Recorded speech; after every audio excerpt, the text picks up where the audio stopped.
So you found out now, find out how, what was wrong and what is right now. Hello and welcome back to Found Out, your social justice podcast brought to you by us, the Meritocracy.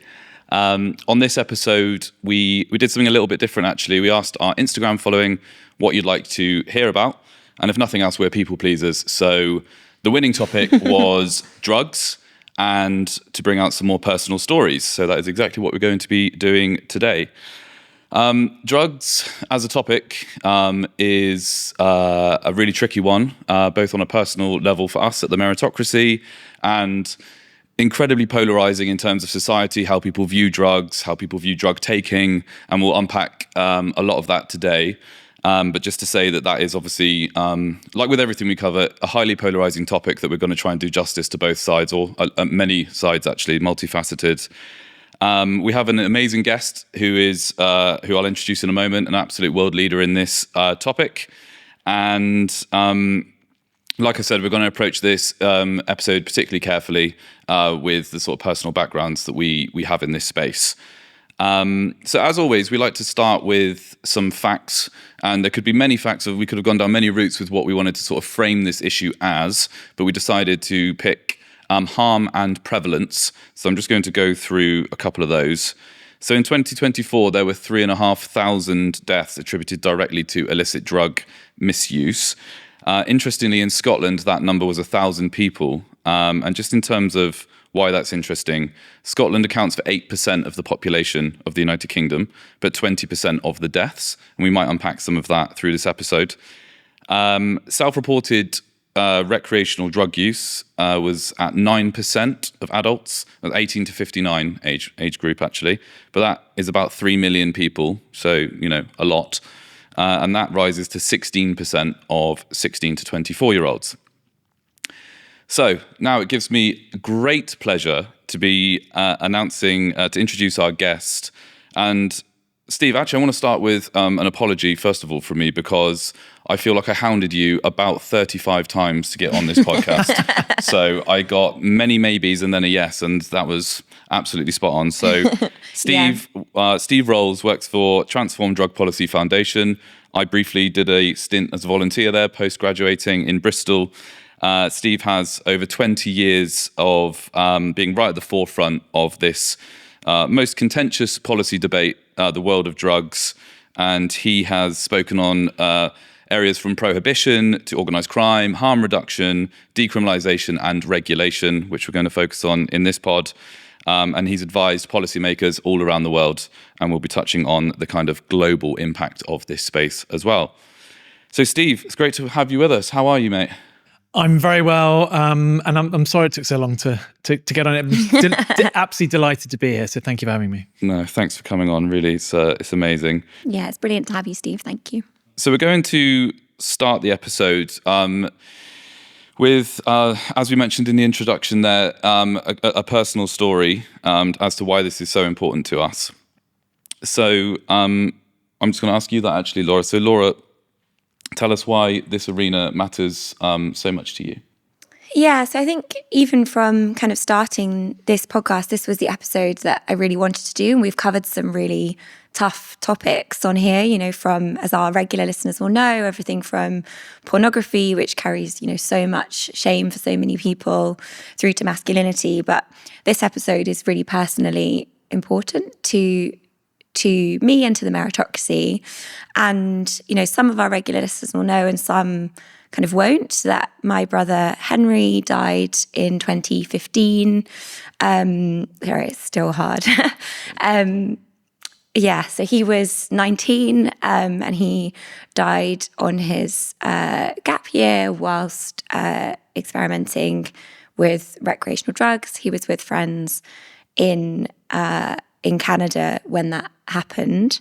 So a very long way from home and a very long way from any kind of safety or emergency response, which maybe is something we'll draw out today in terms of like safe or, safer or practice or not safe practice in terms of drug experimentation. But if I could just dwell on that for a moment. Henry was my younger brother. I was 21 when he died. And I'm sure, Steve, you've worked with so many families who've been through something similar, having lost somebody close to them, whether that be through recreational drug use addiction over many years. And I always talk about my life now in terms of the before and the after. There was like the before Henry died and the person I was then, and then the after. And there's no kind of reconciling those two people for me. That's those two, completely different things. And I guess we're starting there and we're talking a lot about harm. And, it's still kind of really like seared into my retinas, I guess, like the moment when the police came to our front door. I was at home with my parents. They knocked on the door, opened the door, and, they asked to come in, and obviously, and then they told us, and I'd spoken to Henry a few hours earlier on FaceTime, sort of 6 hours earlier, and he told me he loved me and he was at a lake in kind of the remote Canadian wilderness. It's so beautiful here. Like, you should definitely come one day. We'll come together. And there were so many dreams, that he was so vibrant and so full of life, so kind of boundary pushing, so experimental in every aspect of his life, and, so full of joy. And I think I really want to paint that picture, because for me, for many years afterwards, well, often, for many years afterwards and still now, when I tell people that that's how my brother died, they associate, they really want to shut that conversation down, and there's kind of shame associated with that. And, for me, that's completely wrong, because actually, like, that is for many people, a really normal part of experimentation growing up. And it's a really, it's still so difficult for me and my parents when we want to speak kind of really openly about him and the person he was, and people, still find it hard to go there. But that said, there's still so much, harm, and it's still so difficult. And I remember speaking to the police officer who came to our door and gave us the news, and she has had to do that, many times over to many families. And she said that I opened my door and she looked into my eyes, and she said to me afterwards, I looked at you and I thought, I'm about to ruin this girl's life. And, that's a really, and I think that's kind of what we don't talk about in terms of what some of the services responding to this kind of face as well. So when, after Henry died, I spoke out really openly about destigmatizing drug use, destigmatizing shame, and also, harm reduction, in terms of like really having those educational, really important conversations, especially with young people, about you will be offered this, and this is like the things that you should be aware of, so that you can keep yourself and your friends safe. And I got very badly trolled about that at the time. So partly doing this podcast is a really important way, I think, for the meritocracy to come into this debate. And we're so glad to have you on, because you're such an expert, and a kind of vindication for me of like, actually, it's time to reopen this topic. So it's actually the first time I've spoken about it publicly for over a decade, but very much feel ready to now. So thank you for giving me that moment with my, personal story. And I do have a picture of Henry here, and he was, very much larger than life, as everyone who knew him, and I'm sure many of his friends will tune in and listen to this, because they're amazingly supportive. And he was the life and soul of every situation. Thanks for sharing that, Laura. I don't know, Steve, if you will have any reflections on that, but in terms of the work that you do through Transform, and Anyone's Child in particular, perhaps, that you can just sort of, maybe if you want to just respond to that, or however you want to play that one, really. It's up to you. I mean, obviously, Laura, obviously, I'm so sorry for your loss. I think it's really important to tell those stories, because I think it's important. I mean, a lot of the work that I do at Transform is quite policy oriented. It's quite nerdy. I do scatter plots and graphs and data, and fairly technocratic policy briefings, and that's obviously an important part of our policy analysis and advocacy.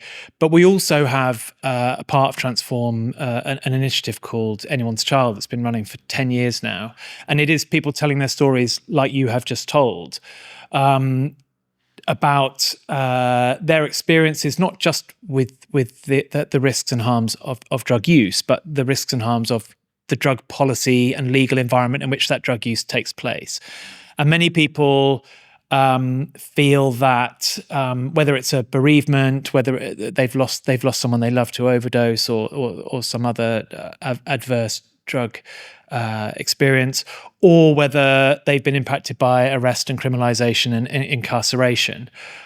They feel that the drug policy and laws have contributed to the challenges that they've faced, or that that maybe if the drugs that person had been using had not been criminalized, if they hadn't been criminalized and if they hadn't experienced that stigma, if they hadn't sourced their drugs from illegal sources, if they'd been able to use in a supervised environment, things could be different. Maybe those overdoses would have been reversed. Maybe that person wouldn't have died. Maybe that person would have sought help earlier. Maybe they wouldn't have been traumatized in prison, and their life would have taken a different trajectory. So, and the whole idea with Anyone's Child is to tell those stories and to give people a platform to inform the debate. And I think it's very important in terms of the public debate, because people engage with stories at an emotional level in a way that they don't engage necessarily with my boring data PowerPoint presentations. I don't find it boring. Yeah, I mean, there is a place for, obviously, there's a place for the both. policy nerdery, but there is also a place for human stories. So, thank you for sharing that with us. I think it's really, really important. And Anyone's Child is kind of transforms front-facing public engagement initiative that gives these families an opportunity to tell those stories, and it's been very, very successful. It's given us access to the breakfast TV shows, and it gives us access to the Daily Mail and to the Women's Weeklies and to all kinds of publications and media that the sort of nerdy, policy, dry, technocratic stuff, no one's interested in. That can go in journals and briefings and in parliamentary, this, that, and the other. But if you want to reach the wider public, we need to engage them at an emotional level and say, look, the current policies that we have are not working. They're making these sorts of tragedies that these families are talking about more likely and not less. They're contributing to harm. They're not reducing it. So it's a really important part of what we do.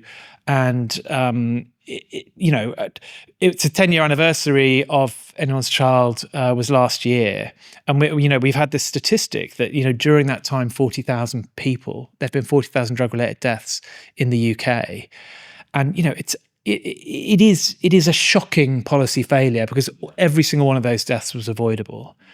If we'd had more enlightened, progressive, health-oriented, policies that challenged stigma rather than reinforced it, that provided support to people who needed it rather than punishing them and pushing them away from support, that those numbers would be dramatically lower. And it's a motivation for a lot of what we do. And I have also lost people close to me to drug-related deaths, and I haven't talked about that publicly. I try to sort of personally, as in my sort of nerdy spokesperson for the nerdy side, I haven't talked about my experiences, but I share them. No one as close as a sibling, but certainly people I know I've lost, and it's a motivation for me, and it's obviously a motivation for you for doing this. So just want to say thank you. No, thank you, Steve. And I really, really love the Anyone's Child campaign, the concept of that, because I think one of the hardest things when Henry died, he was my best friend. I wanted to talk about him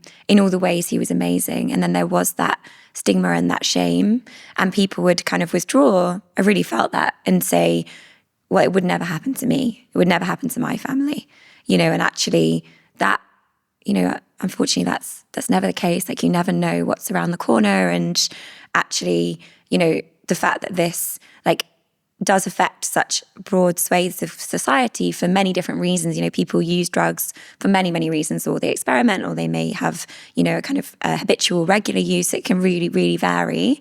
And I think, we tell kind of one story rather than allowing all of those voices to come through. And that has massive implications for education, for safety, and for harm reduction. Because if people don't see themselves in the stories, then they, think, oh, that doesn't relate to me, or actually I don't need to know about that, or actually that doesn't chime with my real experience when they're saying it's going to be like this. So thank you. And for all the brave people who share their stories as part of Anyone's Child. Yeah, completely. I mean, I second everything that was said there. It's so damaging, and it is, it doesn't, drugs don't care who's taking them. They've got such a broad range of people in society, like you said, across the kind of social spectrum, across the class divide, or however you want to call it in this country. It doesn't discriminate, and so we've spoken about the kind of the prevalence and the demographics a little bit, and I just wanted to also just kind of frame the discussion that this is not a new issue. This is not a new part of society. This is not a new problem, or however you want to think about it. It's not a new problem that needs a solution that we've already mentioned is not quite, or not very much so, not being dealt with from a policy perspective. And just some examples for the listeners and watchers in terms of the kind of history of this, going way back. So coca leaves and ayahuasca, there was traces in pots and stuff and rituals seen from archaeological sites from 1,000 years ago.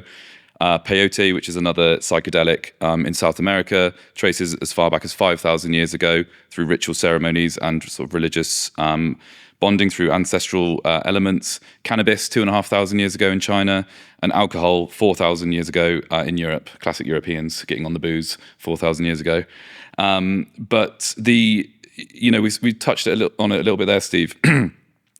The overall kind of prohibitive landscape that we're in, or AKA kind of the war on drugs, is what's still mentioned even now, and the Misuse of Drugs Act that is still being used now in this country, albeit with some developments.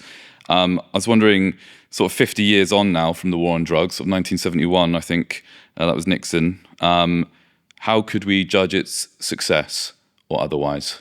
Well, I mean, the goal of the war on drugs is to create a drug-free society. And they say this at the UN drug events repeatedly, a drug-free society is the goal. And we've heard that from UK politicians as well, to eradicate drugs from society, illegal drugs. Alcohol and tobacco are conveniently excluded. Maybe we can come back to that. But illegal drugs, you're right, 1971 is the Misuse of Drugs Act, but we have anti-drug laws that go back further. The 1961 UN Convention, Single Convention on Drugs, sort of enshrined prohibition as a global system. And prohibitions in the UK go back more than 100 years, back to sort of the opium laws back in the 1920s. Obviously, for a policy that is deliberately is specifically trying to eradicate drugs from society, it's been a stunning failure. So every one of those years, one of those 55 years since 1971, drug use has basically gone up. There's been some ups and downs, but essentially drug use has risen relentlessly in the context of a policy that's very specifically trying to reduce, in fact, eradicate it. So more people are taking drugs. Drugs are cheaper, more available, and purer than ever. More people are taking them. More people are dying, as you've said, with the horrible drug death statistics, and obviously, Laura, your personal experience.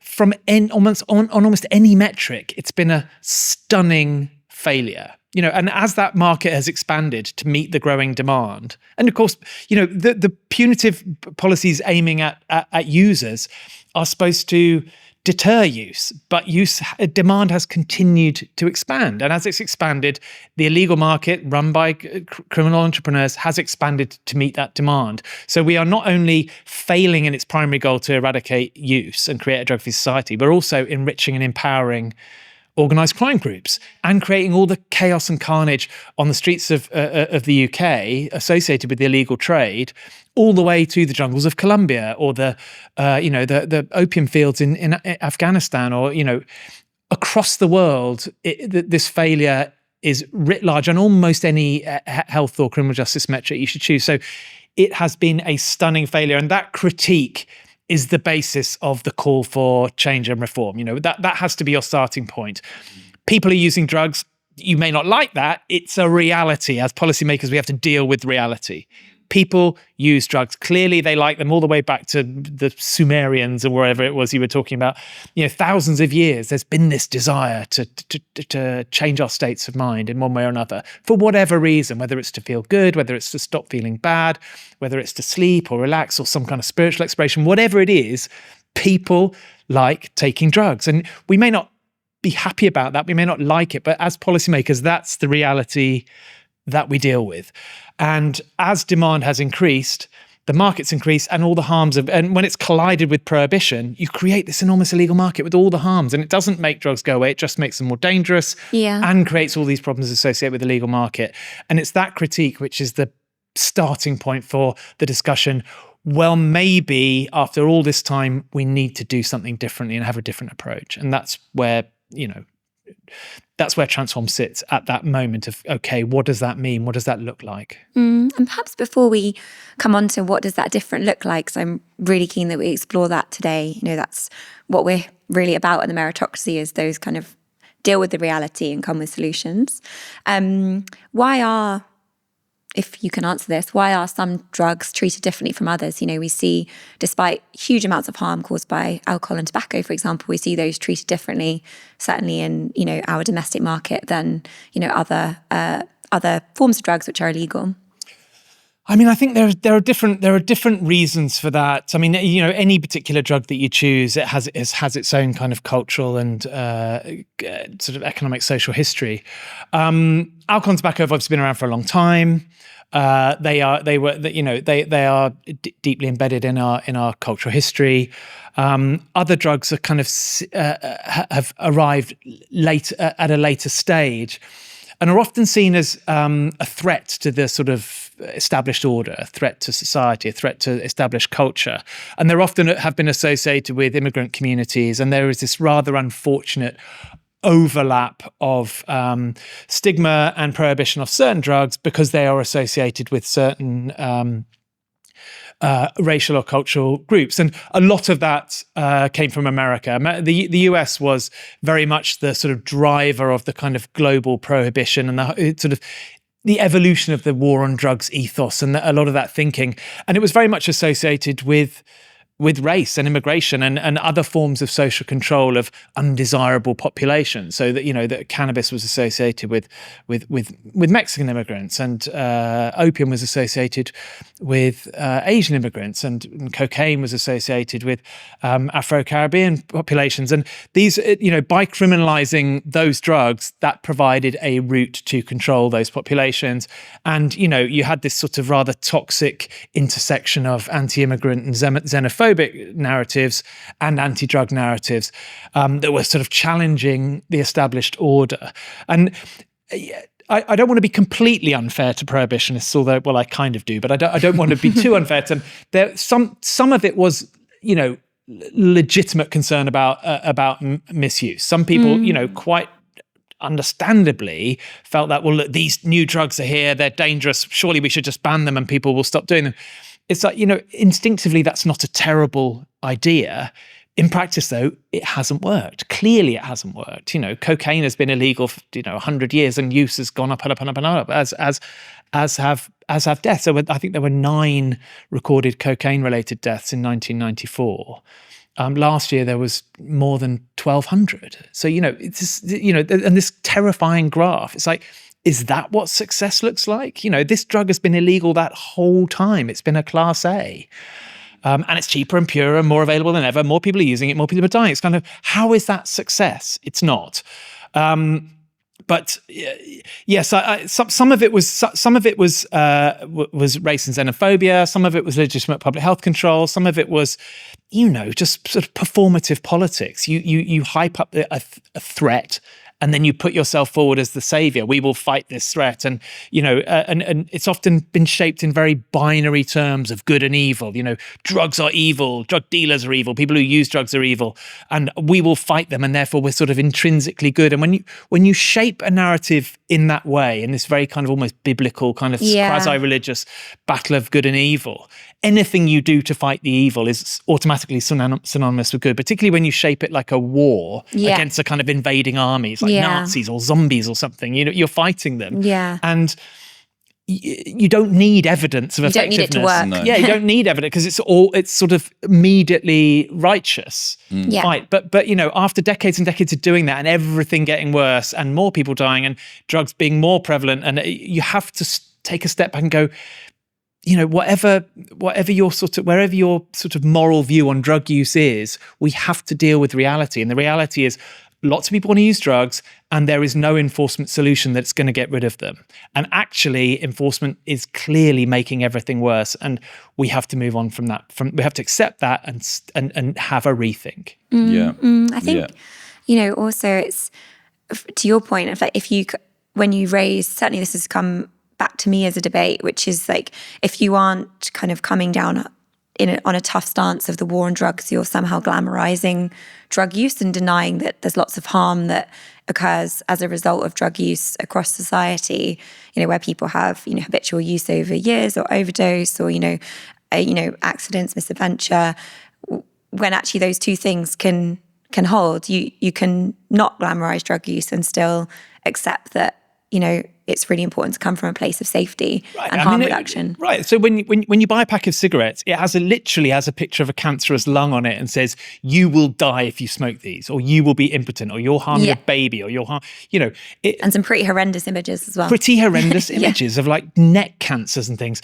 But you can still buy them in every corner shop. And guess what? Smoking's going down and down and down. It has done for about the last 30 years, at the same time that illegal drug use has been going up and up and up and up. Nobody's been criminalized for smoking. You can buy them in any corner shop.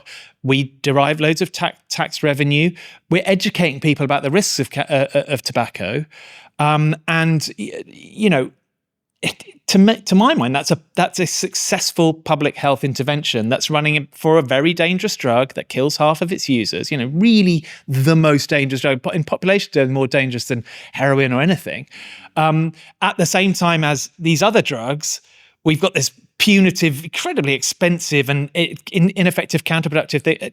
Use has been going up and up and up. So I look at that and go, why don't we have a public health strategy for these other drugs as well, given that the public health strategy for tobacco seems to be working? And I would hesitate to say we've done the same thing for alcohol. We really haven't. I mean, alcohol, is still sponsoring football games and glorified Formula One and it is advertised and marketed aggressively to children with Alcopops and all the rest of it. Yeah. So we're not doing a very good job with alcohol, but actually, if you look at tobacco, we have done a pretty good job. Use has gone from over 50% to under 10%. Now, that is a public health win that has been achieved without any prohibition through progressive ramping up of regulation and public health education. Why don't we try that with current illegal drugs as well? Yeah, and I don't know if I'm jumping ahead of ourselves here, but it got me thinking again.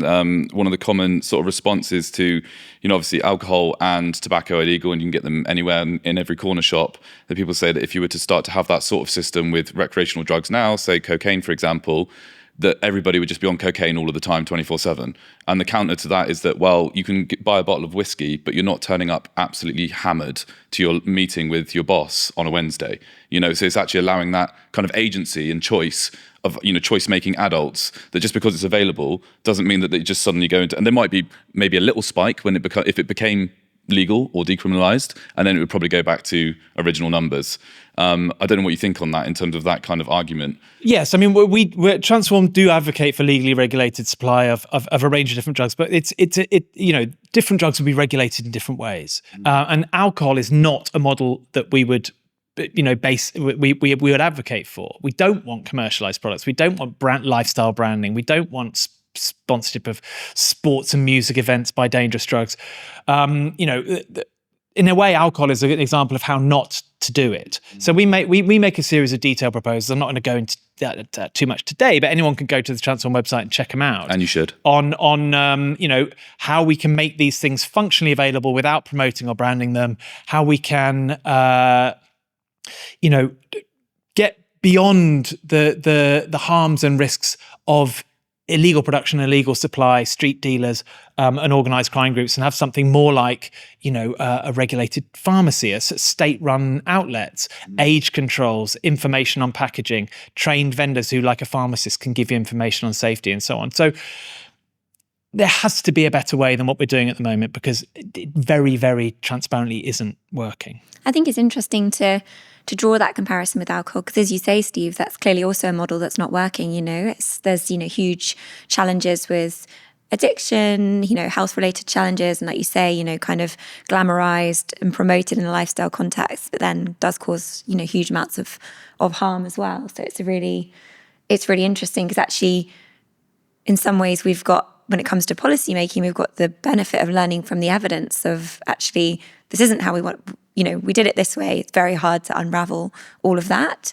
But actually, could we do it a different way in the future, in a way that's really kind of harm reduction first?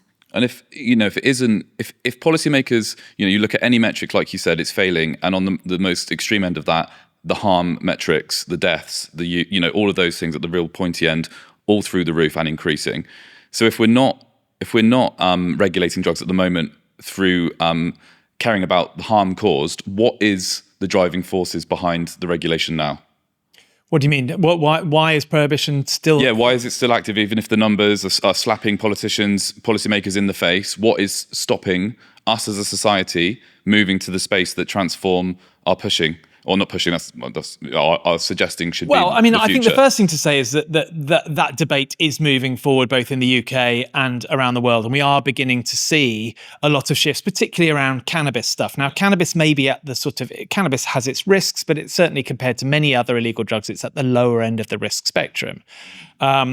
But cannabis is the most popular illegal drug of all. It is being legalized and regulated all over the world. So about half of the US, Canada, Mexico, Uruguay, about 5 countries in the EU, Germany, Malta, Luxembourg, Switzerland, the Netherlands, Czech Republic. A bunch of countries are moving towards regulating cannabis. And in Africa, South Africa, Thailand, bits of Australia, on every continent, we are seeing movement with cannabis reforms. Because I guess it's because it's at the lower end of the risk spectrum and because it's so popular and so many people use it, just that its prohibition becomes increasingly hard to justify. It's also incredibly easy to produce. Anyone can plant cannabis seeds almost anywhere in the world and grow their own cannabis. So it's not something that's even easy to enforce. It's not like some complicated chemical that you have to make in a laboratory. You can literally grow it in your garden. And 10 years ago, nowhere had legalized and regulated cannabis. Today, about 45 jurisdictions, about 500 million people are living in legal cannabis jurisdictions now. So change is happening and change is possible. And the debate is certainly moving forward in the UK around cannabis. Around 50% of people in the UK now support cannabis legalization, even though none of the major parties have supported it. Neither Labour or no government anyway has ever supported it. No government. Some of the smaller parties certainly have, like the Lib Dems and the Greens and so on. But that debate is moving forward almost despite the lack of government leadership, because the public they sense that prohibition, this punitive model, is not working. And they smell cannabis on the streets. They see cannabis dealers. They can see that it doesn't work. I suppose, in terms of this idea that, if drugs were somehow legalized, people might use them, it's kind of like, well, actually, people are using them now. People are using them anyway, and they're really easy to get, especially with kind of WhatsApp menus and crypto markets and the dark web. It's incredibly easy to get drugs now. I mean, you can even, the data bears that out. About half of people say drugs are easy or fairly easy to get within 24 hours, any drugs. So this idea that somehow if we legalize drugs, they would be easy to get and people might use them. They're easy to get now and people are using them now. So it's about, again, dealing with reality. And the reality is people want drugs are easily available, and those markets are there, whether we like them or not. The choice we have is, do we want them regulated by the state and the government and responsible agencies, or do we want to leave them in the hands of, Pablo Escobar and friends and street dealers and so on? That is the choice we have. There's no third choice where these drugs magically disappear, or that the war on drugs will suddenly be won and drugs will be eradicated. That is not happening. It's not happening here. It's not happening anywhere. And I think what typifies that availability point, maybe more than anything, is the availability of nearly any illicit drug in our prison system. We do a lot of work inside prisons, and you can also access every drug available outside of prison in a prison quite easily. And that, to me, really typifies if you can't keep them out of our secure estate, that is, even one level on from the general public getting them just out on the street, Yeah, you can see in previous drug strategies, they talk about building a wall of steel around the UK to prevent drugs coming in, and the customs will somehow stop. No, they won't. There's a 50,000-mile coastline. You can't stop drugs coming. Drones, boats. Even if you could stop drugs coming to the UK, people would just make them in the UK. It's easy to make drugs in laboratories from easily available precursors. You can grow cannabis in the UK. Most of it is now grown in the UK. You can't stop it. It's not possible. There is no miracle enforcement solution to this. Enforcement generally is expensive and counterproductive. So we need to stop doing that. We can't base our policy on the idea that enforcement against markets will ever work or that enforcement against users will ever meaningfully deter. It won't happen, and it's never worked anywhere. That is why we need to consider this pivot towards a more pragmatic public health regulatory model where we don't criminalize people who use drugs, but we support them, and we don't give drug markets to organized crime groups. We regulate them within the ambit of the state. And I think, the geographic harm point is really interesting and really, really critical to bring out because, again, I think it's often lost when we talk about drugs and drug harm domestically. We've spoken about, the harm of, drug deaths. We haven't actually spoken about, but it's very much, vulnerable young people involved in kind of county lines, exploitation as a result of criminal gangs having kind of control over drug markets, communities being kind of actively targeted by their vulnerability. And of course, producing countries, having extreme harm, kind of threat, violence, homicide rates in a way that, is really hard for us to imagine being in a country that is predominantly a consumer country of international drug markets. I wonder if you could talk to us a bit about that, Steve. I think it's so important to bring out that international context. Thanks. It's a really important question. I'm glad you brought that up. I mean, I think the war on drugs, it's not just a metaphorical, political narrative. It's not just a political narrative. In many places, particularly in producer and transit countries, it's a real thing. The war on drugs features, militarized policing, guns, tanks, bombs, bloodshed, deaths on an almost unimaginable scale, thousands of deaths a year in places like Mexico, where the state is effectively at war with non-state actors and cartels and military groups. It's the public that get caught in the crossfire. It's almost impossible to imagine how grim things can be in parts of Mexico and Colombia and other key producer and transit countries, where the bloodshed on an almost unimaginable scale. And it's really, really important that we remember that the war on drugs that we're fighting domestically has ripples out across the world. Most of the drugs are being consumed in the global north, are being produced in the global south. And, they fight our war on drugs for us. And it doesn't work there either. It's not stopping supply. Cocaine production from Colombia is as high as it's ever been. It's the highest ever. Despite decades of eradication and militarized policing and enforcement against cartels, clearly that doesn't work either. You just move the problem around, eradicate one, you just move it somewhere else. But it's destabilizing the whole country. It's destabilizing the whole region. Bits of West Africa, where cocaine transits through, are also being dramatically destabilized, fueling conflict and violence and corruption and undermining civic infrastructure. In the Amazon, it's destroying the environment. We see it's not just, cutting down trees to grow coca or eradicating them and moving it so people have to cut down more trees or they get pushed more and more into sort of national parks and indigenous reserves and so on. The real problem is that all that money that's been made by the cartels is then invested in extractive industries like illegal logging and illegal mining and, illegal ranching. That multiplies the environmental destruction by 1,000-fold. No one's talking about that. And even if you want to then go in and sort it out, you can't, because the corruption and violence in some of these regions has meant that you can't even go there. Even if you have the will, the political will and the resources, it's very difficult to even get into these places to start trying to sort them out. Again, we have to accept that approach is not working and we need to do something else. And that something else has to involve an adult discussion about what a legally regulated market looks like, not just for cannabis, but some of the more scary, threatening, more dangerous drugs like cocaine, like opium and heroin. We have to go there. We have to have that conversation because you can't just go, oh, those drugs are scary. People are doing them. we need to deal with that reality. And you can't just wish it away or just say, oh, if only we fight a bit harder, we'll suddenly win. You won't. People have tried that. It doesn't work. But there's just so much profit on the line, right? Exactly. Not only is there kind of, consumption choices that people are making, and I often talk about this, that when people are making those kind of, if it is by choice, that, that actually understanding the full implications of supply is really important to people. I don't think we have that debate enough about, how drugs actually end up on our shores, I think, and the ecological and social justice implications of that.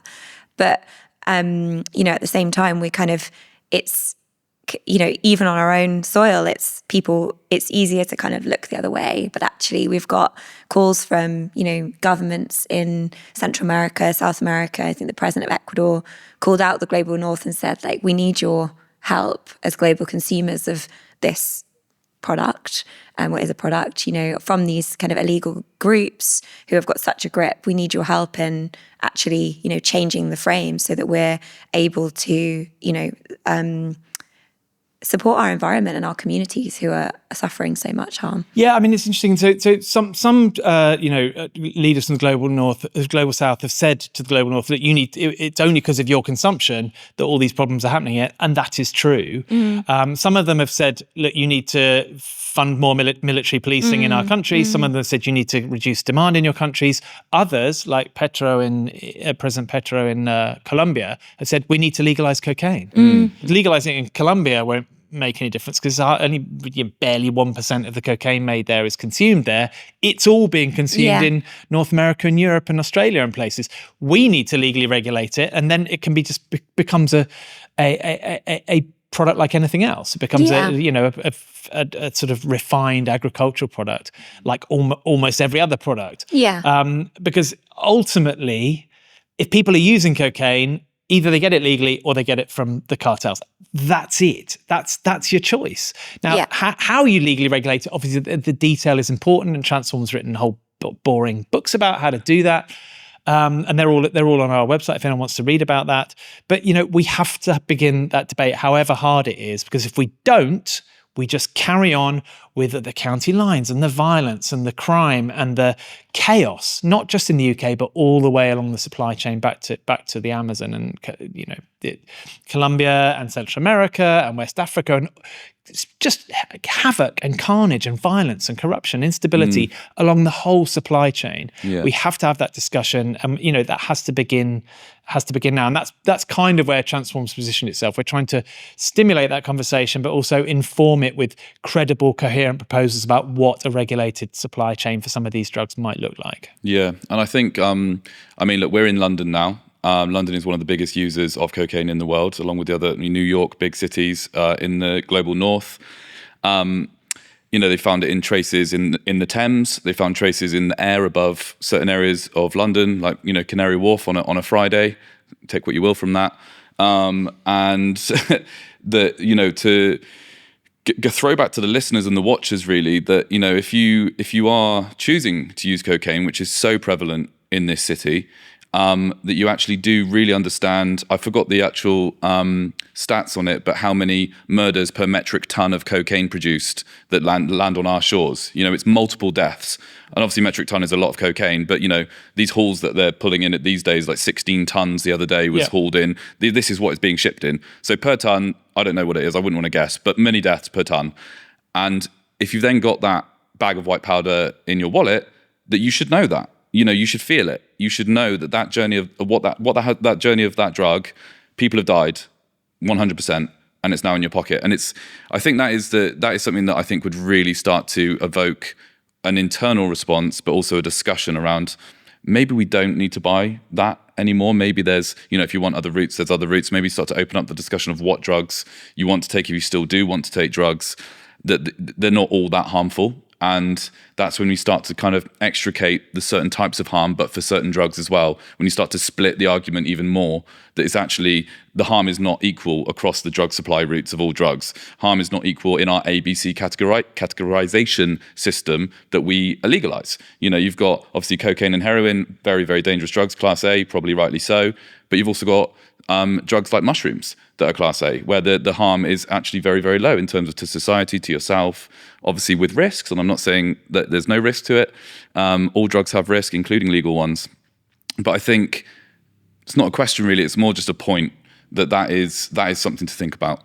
Yeah, I mean, I think sometimes when we talk about when I talk about something like legalizing, regulating cocaine, people kind of think they're being all clever clogs. They go, "Oh, you want like organic, fair trade cocaine?" And you kind of go, "Yes." What kind do you want? Yeah. It's like, yes, fair trade organic cocaine would be great. I mean, for people who are doing it, at the moment, yes, it's unethical to use cocaine in the UK, not just because it's illegal, but because it's an unethically produced product that's fueling violence and corruption and death and all the rest and environmental damage. But people don't have an option. There's no, like, you can choose unethical or ethical cocaine. It's not like you can, when you're buying Fairy Liquid or Ecova, in Sainsbury's. There's no option for an ethical product there, and people should have that choice. But the unethical one shouldn't be available at all. If people are going to use it, they should be able to, buy an ethical product. And in the meantime, no, you shouldn't use cocaine because it is fueling violence and death. But people have tried those messages. Those messages, every line you do is a hectare of forest, whatever. They've never really worked. No. They've tried those arguments before, and at best very marginal impacts on consumer behaviours. What you need to do is have a regulated supply. I don't want to dwell too much on cocaine. This is all drugs. Because for any drug, if there is a demand there and it's not being met legally, you just create a profit opportunity for organised crime groups, and they will take the opportunity because they're very good entrepreneurs. They're very good business people. They know what they're doing. And they make loads and loads of money. You were talking about the size of the illegal market. It's worth something like 600 billion to $1 trillion in turnover every year globally. So Crazy, it's an enormous industry. It's one of the second or third, fourth biggest commodity trades in the world. In the world, yeah. And it's after fraud, it's the biggest criminal earner in the world. So, but that is purely a choice that we've handed that market to organised crime groups. We can take it back. If you legalise it and regulate these things, we control those markets, not organised crime groups. You don't get rid of it completely. Obviously, there's still an illegal market for alcohol and tobacco a bit. But, 80, 90, 95% taxed and regulated is definitely preferable to 100% kind of gangster. So, those are the choices we face. And it's a pragmatic choice. It's not saying drugs are cool or drugs are brilliant or condoning or encouraging use. It's dealing with the reality of drugs in society and saying, how do we pragmatically manage that market? Because it's here either way. And giving it to violent gangsters cannot be the answer. Yeah. And then you think, when you put the numbers into perspective like that, you think about, were it to be kind of, regulated and legalized as a market, you think about the legitimate commodity revenue you're kind of leaving on the line, tax right? revenue. We'd probably absolutely humongous. Yeah, we'd probably make $1 billion a year on tax revenue from cannabis. Probably 2 or 3 times that for cocaine. Cocaine market is worth around 10 billion a year in the UK. 10 billion. You could tax the hell out of that. Yeah. What could you do with 2, 3, 4 billion a year in tax revenue? A lot of cool social justice stuff. I mean, government obviously would spend it whatever they want. They probably don't spend it on nuclear submarines or something stupid. But you could spend it on cool stuff. But at least we get to make that choice if we have it. At the moment, we give it all to organised crime groups. It's absolute madness. It is totally bonkers, isn't it? I mean, maybe we should have done this up top, but can you just quickly give, for the listeners, the sort of differences between decriminalisation and legalisation, and the sort of incremental steps that we might take to both? Yes. So decriminalisation is where you remove criminal sanctions for minor drug offences, mostly possession for personal use. So if you're caught with drugs, you don't get a criminal record. You might still get some form of sanction. So it can still be illegal, but you won't get a criminal record. So it'd be more like a parking, like a speeding fine or something. So it's nominally illegal, but you don't get a criminal record if you get caught speeding. You get points on your license, or you have to do a speeding awareness course or something. I did one last year. I'm proud to say, but I'm not a criminal. So decriminalisation is where you remove the criminal sanctions. Legalisation and regulation is where you allow for some form of legally regulated supply. production and supply to adults. And you put a regulatory framework around that, like we have on tobacco, for example. So there are age controls, there are product controls, there are licensing of vendors, and it would depend on the different drugs. Different drugs would be regulated in different ways. More risky drugs would obviously be more strictly regulated, less risky drugs, less so. So, at the moment you can buy Red Bull and, caffeine drinks, for example. That's a drug. Coffee is a drug. It's a mild one. Obviously doesn't need much regulation, just basic product controls and trade descriptions, all the way up to something like injectable heroin, which is also legal in the UK to prescribe to dependent heroin users. That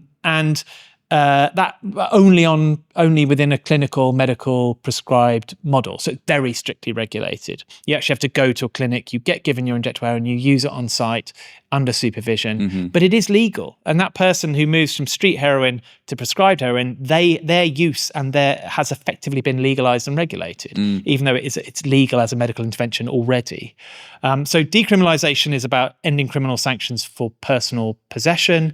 Legalization is more about a legally regulated market of some sort. But they are often confused. And we've seen it particularly around, because the Green Party have a pretty progressive drug policy, it includes both. You see a lot of confusion in the public debate. So I'm glad you asked that. They're not the same thing, but there may be a continuum. So most places will start with some form of decriminalization, acknowledging that criminalizing users is unethical and expensive and counterproductive.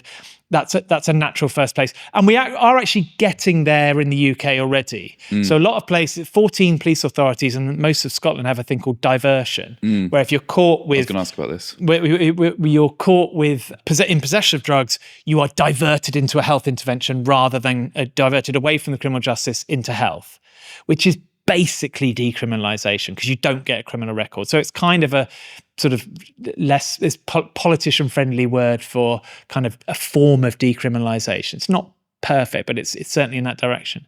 And also the Psychoactive Substances Act, actually, most people don't realize that we have the Misuse of Drugs Act with all these named drugs, and we have the Psychoactive Substances Act of 2016, which covers all other drugs that aren't covered by the Misuse of Drugs Act.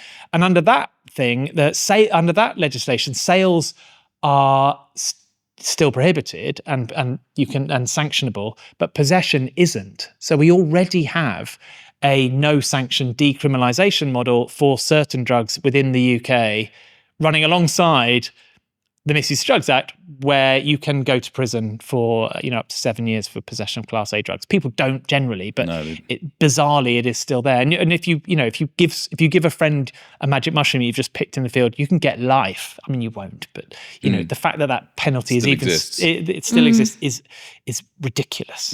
Thanks for covering that. So we're coming towards the end of the podcast now, and I think people will have heard all of this, heard everything around differences, the spectrum, harm, impact, and be thinking, what next? What does the future look like? If you could just sum it up, what would reduce harm? I think we need to have a progressive shift away from the long-term systemic historic failures of a kind of punitive enforcement-led model.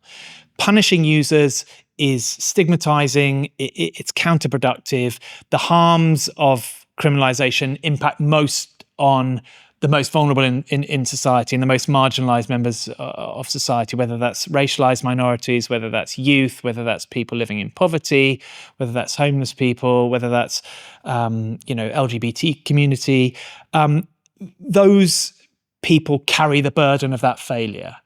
And we need to acknowledge those failures and move away from this punitive model towards decriminalization. So we stop criminalizing them for a start. And instead of investing hundreds of millions in punishing people, we have to support them to make informed choices. Or if they, perhaps make poor choices and have problems with drugs, we need to support them with treatment and harm reduction services that we know work, that are proven to be cost effective. So moving away from criminalization towards a health model at a user level is already happening. Harm reduction is a thing in the UK. Moves towards decriminalization, even if the government doesn't want to call it that, are kind of happening anyway. That needs to continue as a starting point. We also need to have an adult conversation about alternatives to prohibition at a market level. So what does legal regulation of cannabis look like? And Transform are doing a lot of work on that in the UK. But we also need to, in the longer term, not just cannabis, we need to look at what legal regulation models look like for other drugs, whether it's MDMA or cocaine or magic mushrooms. And Transform, we have produced proposals for all of these drugs, including the scary, dangerous ones like heroin.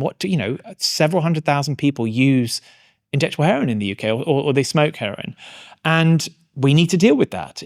Just wishing it away, criminalizing them, filling up our jails with heroin use, it doesn't work. It's not stopping that. It's just creating more problems, making their heroin use more dangerous, driving them into offending to raise money to buy their heroin, sustaining a vast illegal market and all the chaos and carnage that brings. So we need to have that discussion about regulation and start to build it into our political discourse. And I think there is a public desire to see that. There is a growing frustration with the failures of the war on drugs. There is a growing understanding of the harm it causes, in part through the personal stories. Many people have had experiences like your own. With Henry, or Henry will have known many people. They've all seen that. Your loss, I'm sure it touched hundreds of people. And each one of those, you were saying 5,000 odd drug-related deaths each year. 5,000. They're not just statistics. Each individual one is an individual story. And the ripples from each one of those deaths will spread out across the country. People have had enough. They are tired of the expense, of the failure, of the carnage that it causes, of the illegal markets. They understand the war on drugs doesn't work, and they are crying out for alternative approaches that are rooted in evidence-based pragmatism, health, human rights, and at a global level, sustainable development. And, Transform and many other organizations are pushing for that. So if people are interested in it, please do check out our website, come and see what we're doing, check out other organizations that are operating in this space, and get active, because it won't change. Politicians are not showing the leadership we need. All of the big changes, all of the big progress in drug law reform, whether it's decriminalisation, whether it's the harm reduction reforms in the 80s and 90s, whether it's the cannabis reforms across Europe and the world in the last decade, they've all been led as a bottom-up process from smaller organisations, from local government, from NGOs, from activist campaigns. It's not coming from the top. It's the leadership is not there at a political level, so we need to show it. So if people are interested in that, please do get in touch. And I guess to tell people they have a voice, right, in this. Absolutely. Yeah, that was an unbelievable answer, and it's always been such a commonsensical thing to me and to Laura and to Jack as well. Obviously, we all did a dissertation and thesis in our undergrads and postgrads on this topic in various sort of guises. So we've really sort of seen and felt that for a long time, like yourself. And just thank you for all the work that you do. But the last question I wanted to ask is for you, Laura. And so for you, what is Henry's legacy? Yeah, and I think, thank you so much, Steve, because it's so powerful to hear you talk with all of your depth of experience and expertise about this from so many different angles. And certainly over the last 10 years, it's 11 years now since Henry died. It was, 2nd of September 2015. So I feel like I'm seeing the debate move. Arguably, it could have moved quicker, given how much harm has had to happen in that intervening time. But, I miss my brother every day, and his death was entirely preventable. And I think for me, I know if I reflect on what would he want, he would want exactly what you're describing. He was very environmentally focused, actually. So he would have, had a huge amount to say on the global impact and the ecological impact and the social justice impact, and he would want what's right and what's fair. So, I think for me, it's now the moment for the meritocracy to kind of step into this arena in a way that we haven't so far. It's just been too painful, truthfully, and it's still really, really hard. But I think the debate has moved over the past decade, And that brings me a lot of joy, because I see that, despite the pain, despite the sadness of so many people, so many families all over the world, people deserve better. And I guess that's the legacy that I would like to see. We deserve a society in which harm reduction and safety comes first.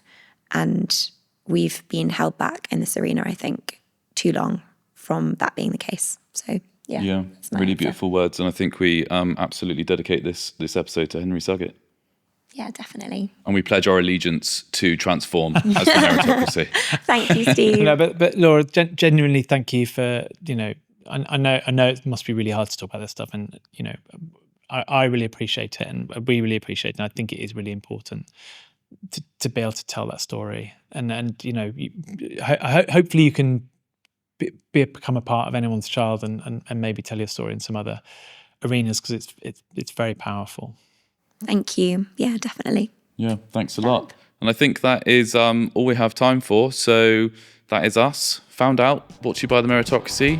See you next time. You found out now, find out how, what was wrong and what is right now. Sit back and listen to the Meritocracy's podcast. So you found